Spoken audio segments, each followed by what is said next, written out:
கட்சியில் ஒரு உறுப்பினர் கட்சிக்கு எதிராக நீதிமன்றத்திற்கு சென்றால் சட்ட விதிகளின்படி கழக உறுப்பினரிலிருந்து நீக்கப்பட வேண்டும். இதையெல்லாம் நன்கு அறிந்த மரியாதைக்குரிய பன்னீர்செல்வம் அவர்கள் நீதிமன்றத்திற்கு செல்கிறார். நீதிமன்றத்தில் தலையாணை வைக்கிறார். நீதிமன்றம் தீர்ப்பு வழங்கிய பின்பும் இதை தடுத்து நிறுத்துவதற்கு சட்டம் ஒழுங்கு பாதிக்கப்படும் என்பதற்கு என்று சொல்லி காவல்துறையிடத்திலே அவர் ஒரு மனுவாக கொடுக்கிறார். அவருடைய எண்ணம் எல்லாம் என்ன? எப்படியாவது இந்த பொதுக்குழுவை நிறுத்திவிட வேண்டும் என்ற அந்த தீய எண்ணத்தின் அடிப்படையில் தான் நீதிமன்றமும் காவல்துறை அதிகாரிகளுக்கு சென்றிருக்கிறார்.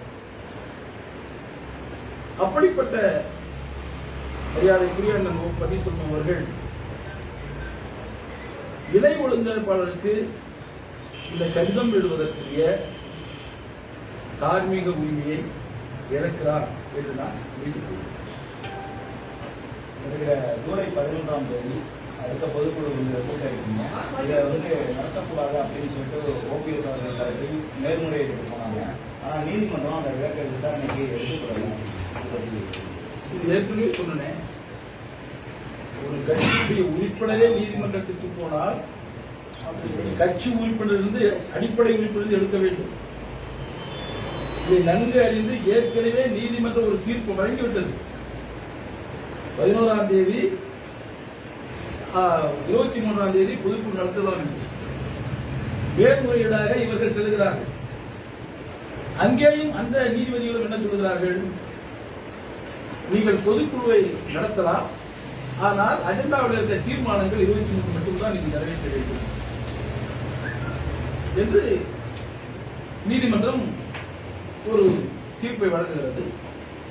அதன் அடிப்படையில் தான் 23ஆம் தேதி நடைபெற்ற பொதுக்குழுவில் கொண்டு வருகின்ற பொழுது அனைத்து பொதுக்குழு உறுப்பினர்களும் நாங்கள் எதிர்பார்த்த ஒற்றை தலைமை வேண்டும் என்ற தீர்மானம் இல்லாத காரணத்தினால்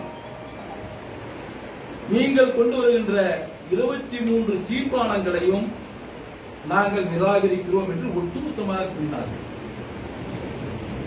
அப்படி ஒட்டுமொத்தமாக கூறிய பொழுது மேடையிலே மரியாதைக்குரிய பன்னீர்செல்வம் இருக்கிறார், மரியாதைக்குரிய சகோதரர் வைத்திலிங்கம் இருக்கிறார். இவர்களோடு மரியாதைக்குரிய அன்பு சகோதரர் மனோஜ் பாட்டீல் இருக்கிறார், அன்பு சகோதரர் ஜேசிபி இவர்கள் மட்டும்தான் எழுந்து பேசுகிறார். மற்ற அனைவரும் ஒருமுகமாக ஒற்றை தலைமை கொண்டு வராத தீர்மானத்தை மற்ற தீர்மானங்களையும் நாங்கள் ஏற்றுக்கொள்ளவில்லை, நிராகரிக்கிறோம் என்று அந்த பொதுக்குழு முடிகிறது. இதிலிருந்து என்ன தெரிகிறது? அனைத்திந்திய அண்ணா திராவிட முன்னேற்ற கழகத்தினுடைய அனைத்து தொண்டர்களும் நிர்வாகிகளும் ஒற்றை தலைமை வேண்டும் என்று கேட்கிறார்கள். அதற்கு ஒரு உதாரணம் சொல்கிறேன். மாவட்ட செயலாளர் கூட்டம் 14ஆம் தேதி நடந்த மாவட்ட செயலாளர் கூட்டத்தில் 74 மாவட்ட செயலாளர்களில் 75 மாவட்ட செயலாளர்களில் 70 மாவட்ட செயலாளர்கள் ஒற்றை தலைமை வேண்டும் என்று கேட்கிறார்கள். அதற்கு பின்பு பொதுக்குழு முடிந்த பின்பு நடைபெற்ற தலைமை கழக நிர்வாகியினுடைய ஆலோசனை கூட்டத்தில் மொத்தம் 74 தலைமை கழக நிர்வாகிகள். அந்த 74 தலைமை கழக நிர்வாகிகளில் 64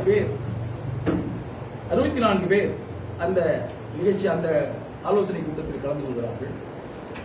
அந்த ஆலோசனை கூட்டத்தில் கலந்து கொண்ட பொழுது 11ஆம் தேதி பொதுக்குழு நடத்துவது எப்படி என்பதை ஆலோசித்துவிட்டு உறுதியாக நடைபெறும் என்று சொல்லி இந்த ஒற்றை தலைமைக்கு நேரடியாக சொல்லாமல் 11ஆம் தேதி நடைபெறும் பொதுக்குழுவிற்கு அனைவரும் ஒன்றாக இணைந்து அது சிறப்பாக நடத்த வேண்டும் என்று அவர்கள் தீர்மானத்தை நிறைவேற்றி சென்றார்கள்.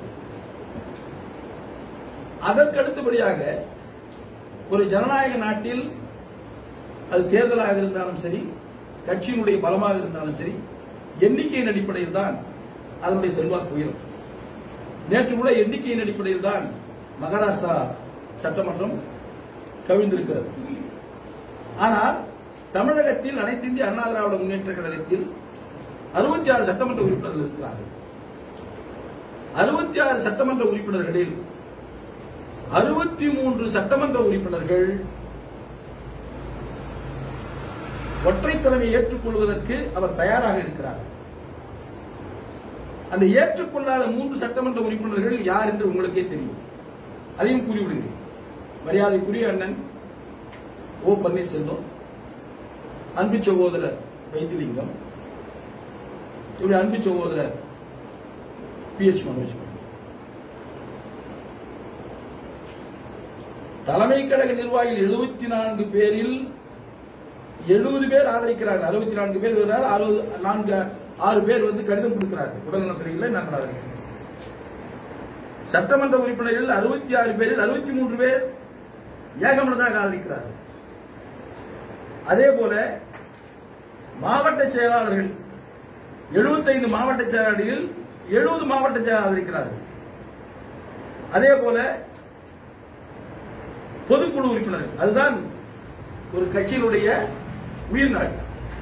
அந்த பொதுக்குழு உறுப்பினர்கள் 2665 பேரில் 2582 பொதுக்குழு உறுப்பினர்கள் ஏகமனதாக ஆதரிக்கிறார்கள். ஒரு ஜனநாயக அமைப்பில், ஒரு ஜனநாயக நடைமுறையில் உள்ள ஒரு இயக்கத்திற்கு இதைவிட ஒரு வலிவான ஒரு மெஜாரிட்டி வேற எங்க வரும்? இதை அவர் ஏன் ஏற்றுக்கொள்ளவில்லை? ஏற்றுக்கொண்டு எங்களோடு இணைந்து செயலாற்ற வேண்டும். அதை விட்டுவிட்டு பலமுறை அவர் சொல்லியிருக்கிறார், இந்த கட்சிக்கு நான் துரோகம் செய்ய மாட்டேன்.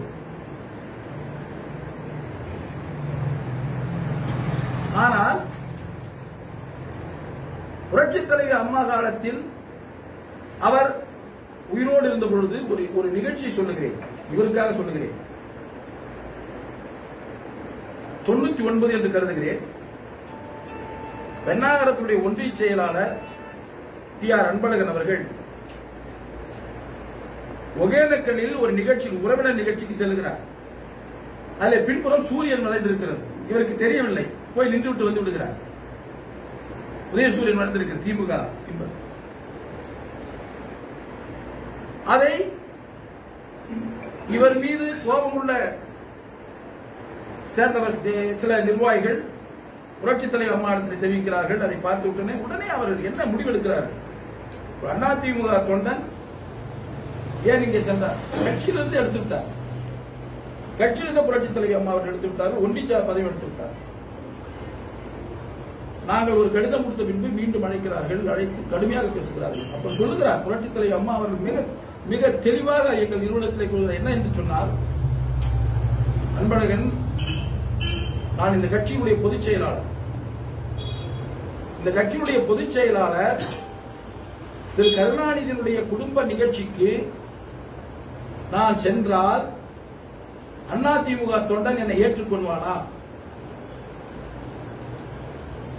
எவ்வளவு ஒரு உணர்வுபூர்வமான ஒரு கேள்வியை புரட்சித் தலைவி அம்மா கேட்டார். அன்பு சகோதரர் TR அன்பழகன் சாஸ்தாங்கமாக புரட்சித் தலைவி அம்மா அவர்களை வணங்கி இறக்கின்ற வரையில் நான் செல்ல மாட்டேன் அம்மா. அவ்வளவு ஒரு உணர்வுமிக்க ஒரு தலைமையை ஏற்றுக்கொண்ட நாம், அந்த தலைமையின் கீழ் 2-3 முறை முதலமைச்சர் பொறுப்பை வகித்த தாங்கள், அமைச்சர் பொறுப்பை ஏற்றிலிருந்து நேற்று வரை பல்வேறு வகையில் இந்த இயக்கத்தில் பல்வேறு பதவிகளை ஏற்று வழிநடத்தி சென்ற தாங்கள்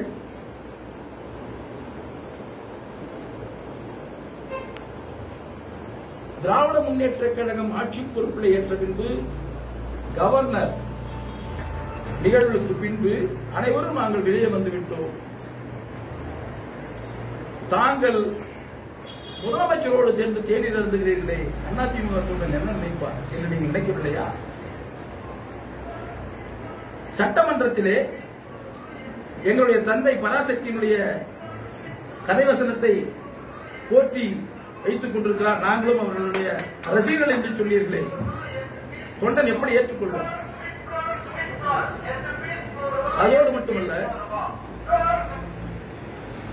தங்களுடைய மகன் திரு ஸ்டாலின் இடத்திலே முதலமைச்சர் இடத்திலே சென்று உங்கள் ஆட்சி சிறப்பாக இருக்கிறது என்று சொல்லிவிட்டு அதை இன்று பொதுப்பணித்துறை அமைச்சராக நீர்ப்பாசனத்துறை அமைச்சராக இருக்கின்ற மரியாதைக்குரிய அண்ணன் துரைமுருகன் அவர்கள் பொது மேடையிலே பேசுகிறார். அவர் பொது மேடையிலே பேசுகிறார். எப்படி இருக்கும் அந்த அதிமுக தொண்டனுக்கு எப்படி இருக்கும்? தமிழகத்தை பொறுத்தவரையில் பல கட்சிகள் நாங்கள் தான் வந்து விடுவோம் என்று சொல்லலாம், ஆனால் அது நடக்காது. அண்ணா திராவிட முன்னேற்ற கழகம் ஆட்சியில் இருக்கும், இல்ல திராவிட முன்னேற்ற கழகம் ஆட்சியில் இருக்கும். நாங்க பங்காளிங்க. ஆனா அந்த பங்காளி பகமை எப்பவுமே இருக்கும். அந்த பகமைக்கு நீர்த்து போகின்ற வழியிலே ஒரு தலைவர் செயல்பட்டால் நிச்சயமாக தொண்டர்கள் ஏற்றுக்கொள்ள மாட்டார்கள். ஆனால் மரியாதைக்குரிய அண்ணன் ஓ பன்னீர்செல்வம் அவர்கள் நீர்த்து போய்விட்டார், இயக்கத்தில் நீர்த்து போய்விட்டார். அதனால் அவரை நாங்கள் ஏற்றுக்கொள்ள முடியாத ஒரு சூழல் இருக்கிறது என்பதை தெரிவித்துக் கொள்கிறேன். இப்போ நீதிமன்றத்தில் 2 வழக்குகள் கொடுத்திருக்காங்க. அதாவது ஓபிஎஸ் அவர்கள் தரப்புல ஒண்ணு, அடுத்ததா நீங்க புதியதாக இந்த பொதுக்குழுவுக்கு தடை விதிக்கணும்னு சொல்லி ஒரு வழக்கம், அடுத்து அவைத்தலைவர் நியமனம் செய்வது தொடர்பாக நீதிமன்ற அவமதிப்பு வழக்கம் தொடர்ந்தாங்க. நீதிமன்றம் அந்த பொதுக்குழுவுக்கு தடை விதிக்க முடியாதுன்ற உத்தரவை சொல்லிட்டு நீதிமன்ற அவமதிப்பு வழக்கம் மட்டும் ஜூலை 4ஆம் தேதி விசாரணைக்கு எடுத்திருக்காங்க. நீதித்துறையில எடுத்துக்கிற வழக்கு அதை ஊடகங்களுக்கு விமர்சிப்பது என்பது அது அவர் பொருத்தமாக இருக்காது. கடந்த சில மாதங்களுக்கு முன்பு ஒருங்கிணைப்பாளர் விநியோகிகள் பல தேர்ந்தெடுக்கும்போது ஒற்றை தலைமை தான் வேணும் அப்ப அவங்க விளைவித்திருந்தாங்க. அப்பவே அந்த விஷயத்தை கொண்டு வந்திருந்தோம்னா இப்ப இந்த பொதுக்குழு நெருக்கத்தில் இவ்வளவு பரபரப்பும் இதுவும் வரதுக்கான காரணம் இருக்காது. திடீர்னு ஒருங்கிணைப்பாளர் மேல ஒரு அதாவது கட்சி தலைவர் மேல அனைத்து தொண்டர்களும் எதிர்ப்பு வர்றதுக்கான காரணம் என்ன? அருமையான கேள்வி. இது நீண்ட காலமாகவே நிர்வாகிகள் மத்தியில் ஒருவரோடு ஒருவர் ஒற்றை தலைமை வேண்டும் என்று குரல் கொடுத்துக் கொண்டிருந்தார்கள். கட்சியினுடைய நிலைப்பாடு கருதியும் அதோடு மட்டுமல்லாமல் கட்சி முடிந்த வரையில் நாம் அரவணைத்து செல்வோம் என்ற நிலையிலே தலைவர்கள் பல்வேறு சூழ்நிலைகளில் அப்படி கோரிக்கை வைத்த தலைவர்களை அமைதிப்படுத்தி நாங்கள் இதை முன்னெடுத்து சென்றோம். அப்படி முன்னெடுத்து செல்வதற்குரிய சூழலில் ஒத்துழைக்கக்கூடிய நிலையிலே மரியாதைக்குரிய அண்ணன் ஓ பன்னீர்செல்வம் இல்லாத காரணத்தினால்தான் இவ்வளவு வேகமாக ஒற்றை தலைமைக்கு வரவேண்டிய ஒரு சூழல் இருக்கிறது. அதற்கும் காரணம் மரியாதைக்குரிய அண்ணன் ஓ பன்னீர்செல்வம் தான். ஏனென்று சொன்னால் ஒரு முடிவெடுக்க வேண்டும் என்று வருகின்ற பொழுது அந்த முடிவில் உடன் செல்லாமல் ஒத்துழைக்காமல் தவறு என்று வருகின்ற பட்சத்திலே தலைவர் கருத்துக்களை பரிமாறிக்கொள்ள வேண்டாம், இதை மாற்றிக்கொள்ள என்று சொன்னால் இணை ஒருங்கிணைப்பாளர் ஆகட்டும், மற்ற துணை ஒருங்கிணைப்பாளர், மற்ற நிர்வாகிகளாகட்டும், யாரா இருந்தாலும் வேண்டாம் என்று சொல்வதே இல்லை. அவருக்குரிய மரியாதையை மிகப்பெரிய அளவிலே அனைவரும் கொடுத்து மாற்று கருத்தை கிடையாது. ஆனால் ஒவ்வொரு நிகழ்விலுமேயே காலம் கடந்து வருகின்ற காலத்தினால் பத்திரிகைகளும் ஊடகங்களும் விமர்சனத்திற்கு நாங்கள் உள்ளாக வேண்டி வந்தது. இப்பொழுது நடந்து முடிந்த மாநிலங்களவை தேர்தலில் கூட எப்பொழுதுமே அண்ணா திராவிட முன்னேற்ற கழகம் முந்திக் கொண்டு வேட்பாளர் அறிவிப்பது காலதாமதம் ஏற்படுகிறது. ஊடகங்கள் என்ன சொன்னது?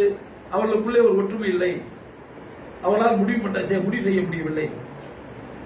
நீங்கள் உங்களுடைய ஊடகங்கள் வந்ததா இல்லையா? வந்தது.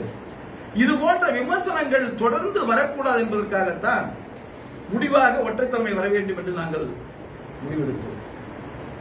மற்றபடி அவர் வேண்டாம் என்றோ அவரை ஒதுக்கி வைக்க வேண்டும் என்றோ எண்ணமோ சிந்தனையோ யாருக்கும் கிடையாது. அதே அவர் சொல்றாரு, எம்பி எலெக்ஷன்ல நம்ம வேட்பாளர் அறிவிக்கும் போது எனக்கு ஒண்ணு கொடுங்கன்னு நான் கேட்டேன். எனக்கு கேட்கும்போது சில விஷயங்கள் சொன்னாங்க. நான் அந்த இது பேரை அறிவிக்கும் போது எல்லாரும் வாங்கன்னு சொல்லும்போது வரல. இது முனுசாமி எனக்கு தெரியும்னு அவர் சொல்றாரு. இது எதுங்க? அது எம்பி தேர்தலில் ஒரு வேட்பாளர் அவர் சொல்றாரு, தென்மாவட்டம் எங்க சைடுல ஒண்ணு கொடுங்கன்னு கேட்கிறாரு. அதுக்கப்புறம் ஒரு வேட்பாளரை சொல்றாங்க, இல்ல இந்த வேட்பாளர் போடுங்க. அது மாதிரி கொடுக்கும்போது என்னுடைய இதுல சமூகத்துல வரும்போது சில பிரச்சனைகள் எல்லாம் வரும் அப்படின்னு நான் சொல்றேன் அப்படின்னு சொல்லிட்டு எல்லாரும் வாங்க சொல்றேன். ஆனா எல்லாரும் வாங்க சேர்ந்து சொல்லலாம்னு சொல்லும்போது அவங்க வரல. இது முனுசாமி எனக்கு தெரியும். இந்த கருத்துக்கு நான் பதில் சொல்லலாம். அவரை காப்பாற்றிக் கொள்வதற்காக என் பெயரை பயன்படுத்துகிறார்.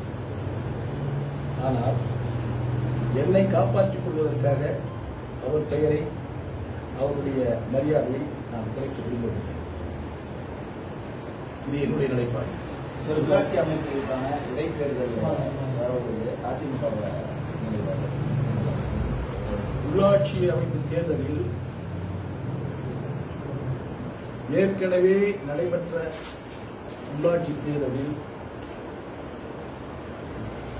ஒருதலை பட்சமான தேர்தலாக இருக்கிறது. சட்டம் அவர்கள் கையில் எடுத்துக் கொள்கிறார்கள், அதிகாரத்தில் ஆட்சியாளர் கையில் எடுத்துக் கொள்கிறார்கள். இப்பொழுது கூட பாருங்கள், மணப்பாறை சேர்மன், அண்ணா திராவிட முன்னேற்ற சேர்மன், வெற்றி பெற்ற ஒரு சேர்மன், அவர் ராஜினாமா செய்கிறார் என்று சொன்னால் அவர் எந்த அளவிற்கு ஆட்சியாளர்கள் நிர்பந்தம் கொடுத்திருக்க வேண்டும்? ஒரு பதவியில் இருக்கின்றவர்கள் ராஜினாமா செய்வதற்கு மனசு வருமா? அதற்காக தான் போராடி அவர்கள் தலைவராகிறார்கள். ஆனால் அவர்கள் ராஜினாமா செய்கிறார்கள் என்று சொன்னால் ஆட்சியாளர்கள் 6 மாத காலமாக அங்கே அந்த கூட்டத்தை நடத்துவதற்குரிய அனுமதி அவர்கள் மறுத்திருக்கிறார்கள். ஆட்சியாளர்கள்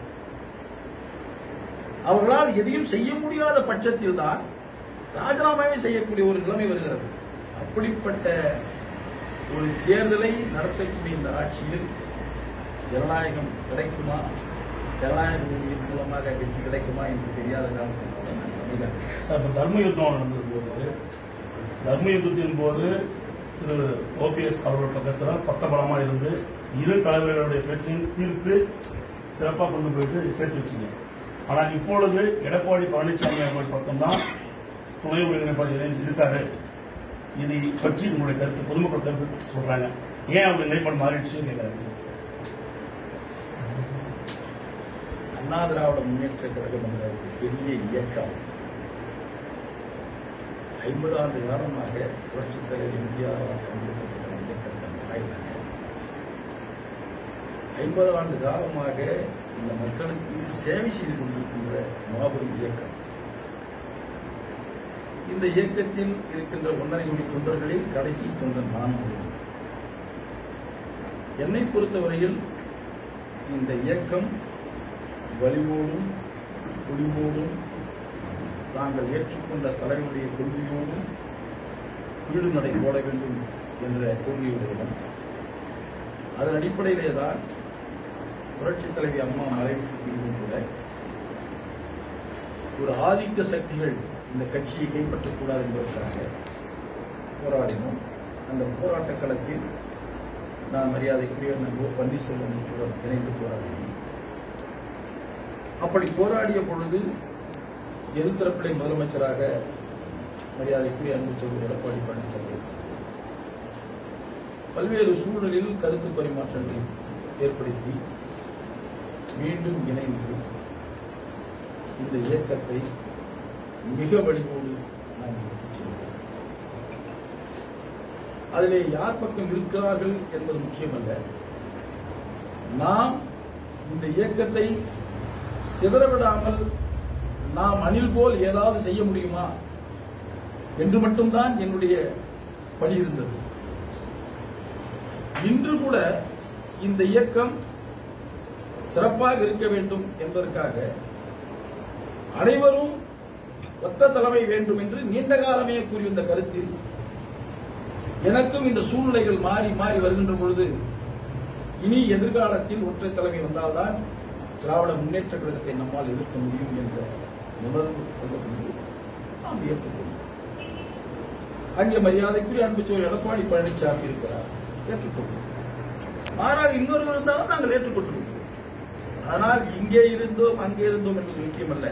சிலர் சொல்லலாம், சந்தர்ப்பவாதி ஓடிவிட்டார், எவ்வளவு பணம் வாங்கினான்னு தெரியாது, இல்ல ஒரு 10 கோடி ரூபாய் வாங்கிப்பாரா, இதெல்லாம் சொல்லலாம். என் மனசாட்சிக்கு தெரியும், மரியாதைக்குரிய நம்ம பன்னீர்செல்வம் மனசாட்சிக்கு தெரியும். இன்று நாங்கள் ஏற்றுக்கொண்ட தலைவர் எடப்பாடி பழனிசாமி மனசாட்சிக்கு தெரியும், எங்களுடைய அன்பு சகோதரருடைய மனசாட்சிக்கு தெரியும். அதனால் யார் பக்கம் இருந்து எங்கே செல்கிறார் என்பது முக்கியமல்ல. யார் பக்கம் இருந்தாலும் இந்த அதிமுக என்ற அந்த மாபெரும் இயக்கம் 2026 தமிழகத்தினுடைய ஆட்சி பொறுப்பிற்கு அமர வேண்டும்.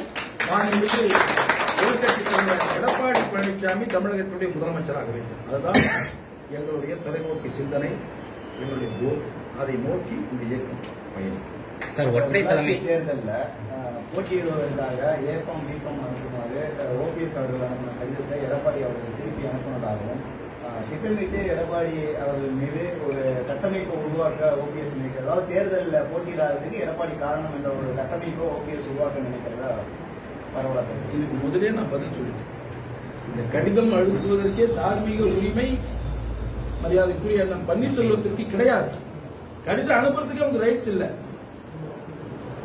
அந்த உரிமை இழந்துட்டீங்க. அந்த உரிமை இழந்த பின்னா நீங்க எப்படி எடுத்தீங்க? எப்படி நீங்க அனுப்ப முடியும்?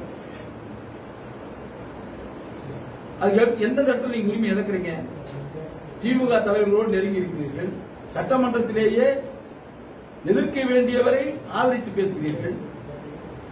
பார்த்த முதலமைச்சரோடு தன் தொகுதிக்கு வேண்டியதை கேட்காமல் சிறந்த ஆட்சி என்று சொல்கிறீர்கள். அனைத்துக்கும் மேலாக இந்த இயக்கம் விவாதத்தில் 4 செவற்றுக்குள் விவாதம் செய்ததை கருத்தில் எடுத்துக்கொண்டு நீதிமன்றத்துக்கு செல்கிறீர்கள். எந்த வகையில், எல்லா வகையிலும் நீங்கள் இந்த இயக்கத்தினுடைய நன்மதிப்பை இழந்து விட்டீர்கள். இந்த இயக்கத்தினுடைய பாதுகாப்புக்கு நீங்கள் பங்கம் செய்ய விளைவித்து விட்டீர்கள். இந்த இயக்கத்தினுடைய உணர்வுகளை மதிக்காமல் நீங்கள் நீதிமன்றத்துக்கு சென்று விட்டீர்கள். அப்படி இருக்கின்ற பொழுது உங்களுடைய கடிதம் எந்த வகையிலும் அதற்கு உரிமையை எடுத்துக்கொள்ள முடியாது என்பதுதான் எங்களுடைய கருத்து. நிர்வாகிகள் எல்லாருமே எதிர்ப்பு தெரிவிச்சிருக்காங்க ஓபிஎஸ் அவர்களுக்கு. அப்படிங்கும்போது பொதுக்குழு நடவடிக்கை கூட்டும் போது அவரை கட்சியை விட்டு நீக்கிறதுக்கான நடவடிக்கைகள் எடுக்கப்படுமா? இது போன்ற கேள்விகளுக்கு இப்போது பதில் சொல்ல முடியாது. சார், ஒற்றை தலைமையில ஒற்றை தலைமை விவகாரத்தில் தொடர்ந்து இபிஎஸ்க்கு ஆதரவு வரீங்க. அப்போ ஓபிஎஸ் நிலைப்பாட்டில் உங்களுக்கு திருப்தி இல்லையா? அதாவது ஒற்றை தலைமை விவகாரத்தில் தொடர்ந்து இபிஎஸ்க்கு தொண்டர்களாக இருக்கட்டும், நிர்வாகிகள் எல்லாரும் ஆதரவு தெரிவிச்சு வரீங்க. இந்த வகையில் ஓபிஎஸ் ஏற்கனவே அதாவது ஒருங்கிணைப்பாளராக இருக்காரு, முன்னாள் முதலமைச்சராக இருந்து வந்தாரு. அதுல அவருடைய நிலைப்பாட்டில் திருப்தி இல்லாத காரணத்தினால இபிஎஸ்க்கு ஆதரவு தெரிவிக்கிறார். நிலைப்பாட்டில் திருப்தி இல்லாதன்றது ஏற்றுக்கொள்ளப்பட்ட காரணத்தினால்தான் கட்சியினுடைய வளர்ச்சிக்கு தடையாக இருக்கின்ற காரணத்தினால்தான் எதிரிகளிடத்திலே மோதுவதற்குரிய பலத்தை குறைவு ஏற்படுகின்ற காரணத்தினால்தான் இந்த ஒற்றை தலைமை வேண்டும் என்று நாங்கள் நினைக்கிறோம். ஏனென்று சொன்னால் எங்களை எதிர்க்கின்ற தலைவர் ஒற்றை தலைமையில் இருக்கிறார், பலமோடு இருக்கிறார், ஆட்சியில் இருக்கிறார். ஒரு முடிவெடுத்து உடனடியாக சொல்லுகிறார். அதற்கு உடன் பதில் சொல்லக்கூடிய இடத்திலே அண்ணா திராவிட முன்னேற்ற கழகம் ஒற்றை தலைமையாக இருந்தால் உடன் பதில் கிடைக்கும். இப்பொழுது என்ன நிலைமை? பதில் சொல்ல வேண்டும் என்று சொன்னாலும் கூட இணை ஒருங்கிணைப்பாளர் நினைத்தால் ஒருங்கிணைப்பாளரை கேட்க வேண்டும், ஒருங்கிணைப்பாளர் நினைத்தால் இணை ஒருங்கிணைப்பாளரை கேட்க வேண்டும். இவர்கள் இருவருக்கும் உள்ள சிந்தனை ஒரே மாதிரி இருக்கிறதா என்று சொல்லிவிட முடியாது. அப்படி இல்லாததுக்கு காரணம் மரியாதைக்குரிய அண்ணன் ஓ பன்னீர்செல்வம் அவர்கள் கடுமையான எதிர்ப்பை திராவிட முன்னேற்ற கழகத்தில் காட்டாத காரணத்தினால்தான் அவர் நீர்த்து போயிருக்கிறார். இன்று மரியாதைக்குரிய எடப்பாடி பழனிசாமி அவர்கள் எப்படி புரட்சித் தலைவர் எம்ஜிஆரை போல, புரட்சித் தலைவர் அம்மாவை போல கொள்கை ரீதியாக திராவிட முன்னேற்ற கழகத்தை எதிர்த்துக் கொண்டிருக்கிறார். அப்படி எதிர்த்துக் கொண்டிருக்கின்ற திரு எடப்பாடி பழனிசாமிக்கு ஒவ்வொரு அதிமுக தொண்டனும் பின்புலமாக இருக்கிறார்.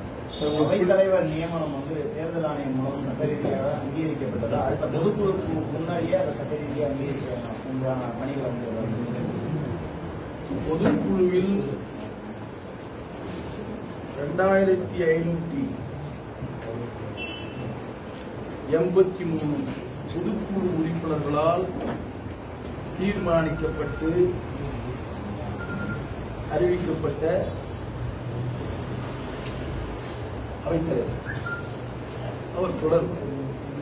சார், உங்களுக்கு பிடிச்சமான ஒரு கேள்வி சார், எனக்கு பிடித்த கேள்வி சொல்லுங்க. திரும்ப சசிகலா அவர்கள் 23ஆம் தேதிக்கு மேல விரைவில் சுற்றுப்பயணம் மேற்கொண்டு கட்சி தொண்டரை சந்திச்சு பேசுவேன், என் தலைமையில நல்ல ஒரு இயக்கத்தை கொண்டு போகலாம் அப்படின்ற மாதிரி சொல்லியிருக்காங்க. வருகின்ற 11ஆம் தேதி பொதுக்குழு நடைபெறுகிறது. இந்த சுற்றுப்பயணத்துக்கும் இந்த பொதுக்குழு ஆரம்பிக்கிறதுக்கு ஏதாவது தயவு செஞ்சு அது பிடித்தமான கேள்வின்றது தவிர்த்துக்கணும். சரிங்க சார். எனக்கு யாரும் எதிரி கிடையாது. எனக்கு யாரும் எதிரி கிடையாது. என் இயக்கத்தை கபலீகரம் செய்கின்றவர்கள் அத்தனை பேருமே எனக்கு எதிரிகள். அண்ணா திராவிட முன்னேற்ற கழகத்தை பலவீனப்படுத்த வேண்டும் என்று வருகின்றவர்கள் யாரா இருந்தாலும் எதிரிகள். அதில் நீங்கள் குறிப்பிட்டவர் முதன்மையானவர்.